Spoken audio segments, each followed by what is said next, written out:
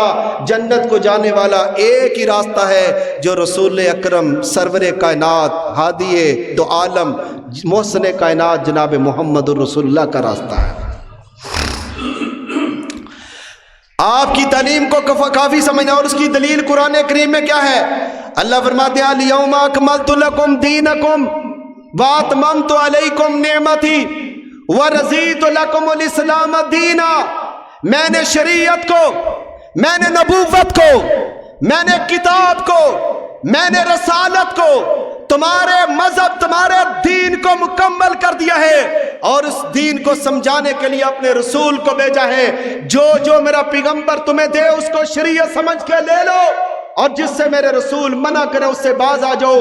وما آتاکم الرسول فخذوہ، خذوہ اس کو پکڑو، وما آتاکم الرسول جو پیغمبر دے اس کو پکڑو، وما نہاکم عنہ فانتہو اور جس سے میرے پیغمبر تمہیں منع کرے اس سے تم باز آ جاؤ۔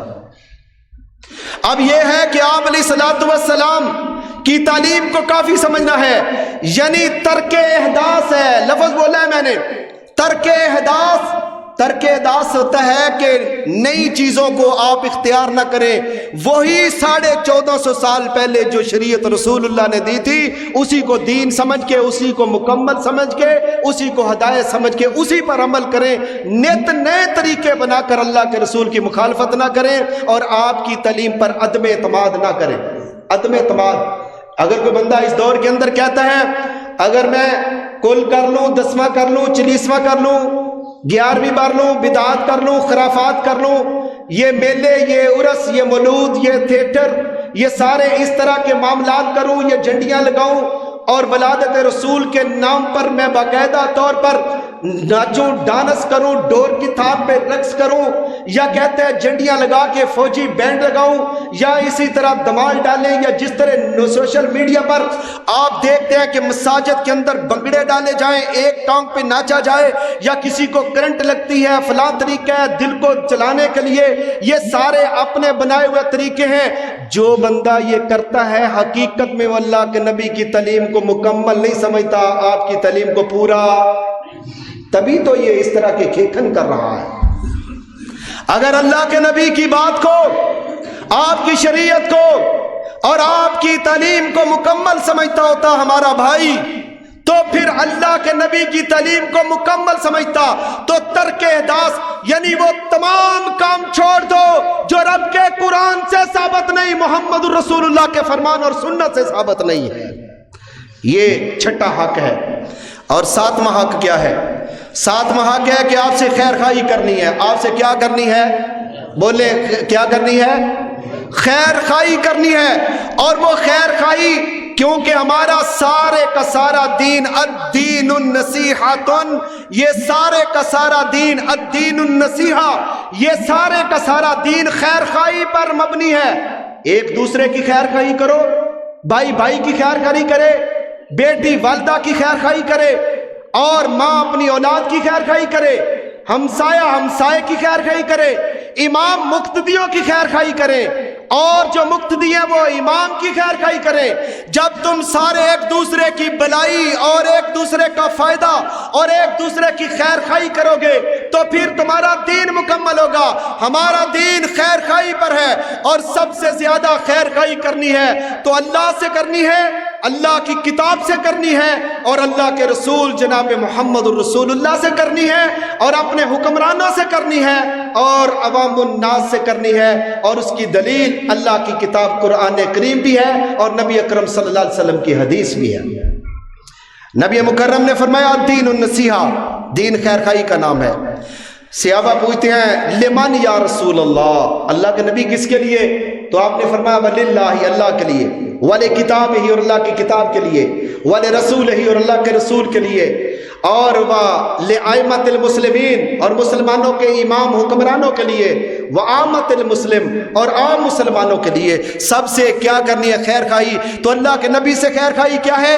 آپ سے خیر خواہی ہے کہ وہ مشن، وہ نظریہ، وہ پروگرام، جس پروگرام کے لیے پیغمبر علیہ السلام نے طائف میں مار کھائی تھی، جس پروگرام کے لیے پیغمبر علیہ السلام نے احد کے میدان کے اندر اپنے دندان مبارک شہید کروائے تھے، آپ سے خیر خواہی کیا ہے کہ جس کے لیے آپ علیہ السلام کے راستے کے اندر کانٹے بچھائے گئے، آپ کی بیٹیوں کو طلاقیں دی گئی، آپ کے گلوئے اتھر میں چادر ڈال کے آپ کو بل دیا گئے، اور آپ علیہ السلام کا سوشل بائیکاٹ کیا گیا، رسول مکرم کو شیب ابی طالب کے اندر قید کر دیا گیا، جس کے لیے پیغمبر نے جنگیں لڑی، بدر کا میدان جس کے لیے سجا تھا، احد کا میدان جس کے لیے سجا تھا، وہ سارا جو مشن اللہ تعالیٰ نے اپنے رسول کو اپنی توحید کا مشن دیا تھا، اس مشن کو قیامت تک کے لیے زندہ رکھنے کے لیے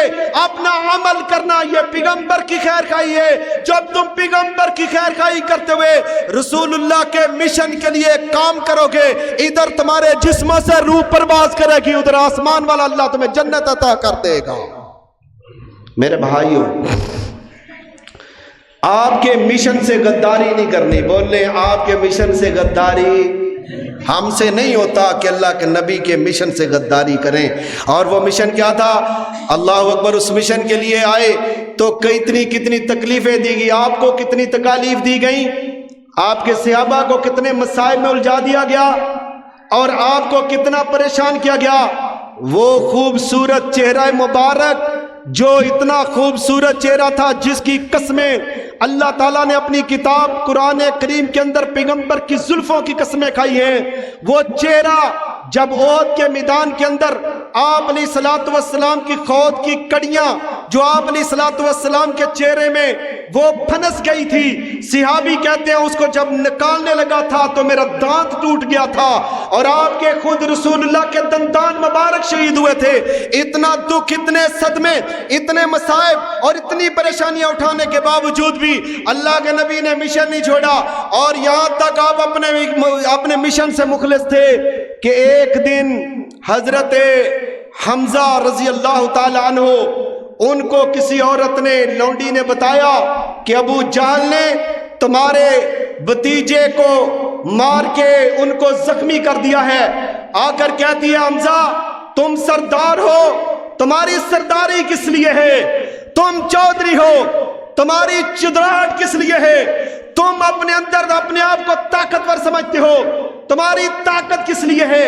جو چاہتے آگے بڑھ کے تمہارے بھتیجے کو جس کا باپ فوت ہو چکا ہے ان کو اذیت دیتا ہے، تکلیف دیتا ہے. حضرت حمزہ کو غصہ آیا اور غصے میں جا کر اپنی کمان پکڑی اور ابو جہل کے سر پہ ماری، اس کے سر کو پھوڑ دیا. جب خون نکلا تو واپس آ کر کہتے ہیں میرے بھتیجے خوش ہو جاؤ، میں تمہارا چچا تمہارا بدلہ لے کے آیا ہوں. واہ پیغمبر، تمہارا مشن کتنا بلند تھا، میرے رسول کا پروگرام کتنا بڑا تھا، اس سے ہمیں خیر خواہی کیوں کرنی ہے؟ اللہ کے نبی کہتے ہیں چچا میں اس بات پہ خوش نہیں کہ تو میرا بدلہ ابو جہل سے لے کے آیا ہے، میں اس بات سے خوش نہیں. کہا بیٹا تم کس بات پہ خوش ہوتے ہو؟ کہتے ہیں کل یا امو کل لا الہ الا اللہ، چچا کلمہ پڑھ کے اسلام کے اندر داخل ہو جاؤ، میں تب جا کے راضی ہو جاؤں گا. مشن دیکھیے، کہتے ہیں کلمہ پڑھ لو. کلمہ پڑھ کے اسلام کے اندر اسی دن حضرت حمزہ نے کلمہ پڑھ کے محمد الرسول اللہ کو اپنا نبی مان لیا تھا. تو خیر خواہی کرنی ہے آپ کے اس مشن سے، لا الہ الا اللہ آپ کے پروگرام سے. یہ آپ کا ساتواں حق ہے، چھٹا حق ہے، ساتواں حق ہے. اور آٹھواں حق کیا ہے نبی مکرم صلی اللہ علیہ وسلم کا؟ کہ آپ نے علیہ الصلوۃ والسلام سے پوری کائنات میں اللہ کے بعد سب سے زیادہ اگر محبت رکھنی ہے تو اللہ کے نبی جناب محمد الرسول اللہ سے رکھنی ہے. بولو محبت کس سے کرنی ہے؟ اللہ کے نبی سے محبت کرنی ہے. تمام بولیں گے، ہر بندہ اپنے دل میں یہ عزم کر لے اور اس سبق کو یاد کر لے کہ اللہ کے بعد سب سے زیادہ محبت کس سے کرنی ہے؟ اللہ کے نبی صلی اللہ علیہ وسلم سے. آپ علیہ الصلوۃ والسلام سے محبت کرنی ہے. اور محبت یہ بھی قرآن کریم نے کہا ہے. اللہ کہتا ہے کل پیغمبر ان کو کہہ دو ان کان آباؤکم، سننا ذرا، کل ان کو کہہ دو ان کان آباؤکم وابناؤکم واخوانکم وازواجکم وعشیرتکم وازواجکم وعشیرتکم واموال اقترفتموها وتجارۃ تخشون کسادها ومساکن ترضونها احب الیکم من اللہ ورسولہ وجہاد فی سبیلہ فتربصوا حتی یاتی اللہ بامرہ واللہ لا یہدی القوم الفاسقین. پیغمبر میری امت کے لوگوں، اپنی امت کے لوگوں کو کہہ دو ان کان آباؤکم، اگر تمہارے باپ، اگر تمہارے بھائی، اگر تمہارے بیٹے، اگر تمہاری بیویاں، اگر تمہاری تجارتیں، اگر تمہارے کاروبار، اگر تمہارے خاندان، اور اگر تمہاری کوٹھیاں بنگلے، اور اگر تمہارے اپنے یہ رشتے تمہیں اللہ اور اس کے رسول اور جہاد سے زیادہ محبوب ہیں، فتربصوا، پھر انتظار کرو، حتی یاتی اللہ بامرہ واللہ لا یہدی القوم الفاسقین، کہ ان قریب اللہ تعالیٰ تم پر اپنے عذاب کو مسلط کر دے، اور اللہ نافرمانوں کو ہدایت نہیں دیتا. اگر اللہ نے یہ کہہ دیا ہے کہ آپ نے اللہ اور اس کے رسول اور جہاد سے محبت کرنی ہے، اس کا مطلب یہ ہے کہ اللہ کے نبی سے محبت کرنا یہ رسول اللہ کا حق ہے. امت میں سے ایک ایک فرد کو ادا کرنا چاہیے. اور کس طرح ادا کرنا چاہیے؟ جس طرح صحابہ اکرام نے کیا تھا. کیسے؟ ایک عورت تھی، اس کا بیٹا شہید ہو گیا احد کے میدان میں، اس کا بیٹا شہید ہو گیا، بھائی شہید ہو گیا. پتہ چلا راستے میں جا رہی ہے اور پوچھا میرے بیٹے کا کیا حال ہے، اللہ کے نبی کا کیا حال ہے؟ کہنے لگے تمہارا بیٹا شہید ہو گیا ہے. اس نے کہا الحمدللہ. رسول اللہ کا کیا حال ہے؟ کہا وہ ٹھیک ہے.